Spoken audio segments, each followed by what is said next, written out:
আসসালামু আলাইকুম এভরিওয়ান।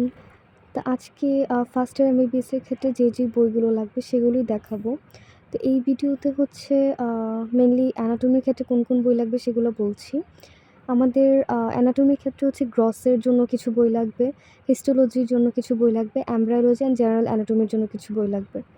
তো আমাদের গ্রসের জন্য হচ্ছে মেইনলি দত্ত স্যারের বইটাই পড়ানো হয়।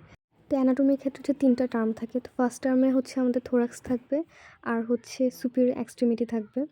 তো এই দুটোর ক্ষেত্রেই হচ্ছে মেইনলি দত্ত স্যারের বই ফলো করা হয়। এই যে দত্ত স্যারের বইয়ের এটা হচ্ছে সুপিরিয়র এক্সট্রিমিটি পার্ট অ্যান্ড এটা হচ্ছে আমাদের সুপিরিয়র এক্সট্রিমিটির সেকেন্ড টার্মের ক্ষেত্রে হচ্ছে অ্যাবডোমেন থাকে আর হচ্ছে ইনফিরিয়র এক্সট্রিমিটি থাকে। তো এই যে এটা হচ্ছে আমার অ্যাবডোমেন পার্টটুকু দত্ত স্যারের বইয়ের। আমাদের হচ্ছে মেইনলি দত্ত স্যারই ফলো করা হয় আর মেইনলি হচ্ছে গ্রসের জন্য। আচ্ছা, আর থার্ড টার্মের ক্ষেত্রে হচ্ছে আমাদের হেড নেক থাকে আর হচ্ছে সেন্ট্রাল নার্ভাস সিস্টেম থাকে।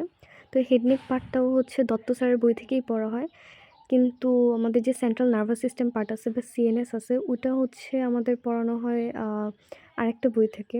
ওই বইটা হচ্ছে এই যে স্নেলস ক্লিনিক্যাল নিউরোঅ্যানাটমি। এখান থেকে হচ্ছে মেনলি এই সেন্ট্রাল নার্ভাস সিস্টেম পার্টটুকু পড়ানো হয়েছে আমাদের। এছাড়া এটার সাথে হচ্ছে বিশ্রাম সিংয়ের একটা বই আছে, ওই বইটা আমার কিনা হয় নাই, ওটা হচ্ছে আমি পিডিএফ দিয়ে পড়ছি। তো এই দুইটা বই মিক্সড আপ করে হচ্ছে সেন্ট্রাল নার্ভাস সিস্টেম কার্ডটা হচ্ছে আমাদের পড়ানো হয়েছে।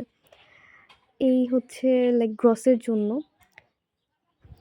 আর এমব্রায়োলজির জন্য তো হচ্ছে ল্যাংম্যানের এমব্রায়োলজির যে বইটা আছে ওইটাই পড়ানো হয়েছে।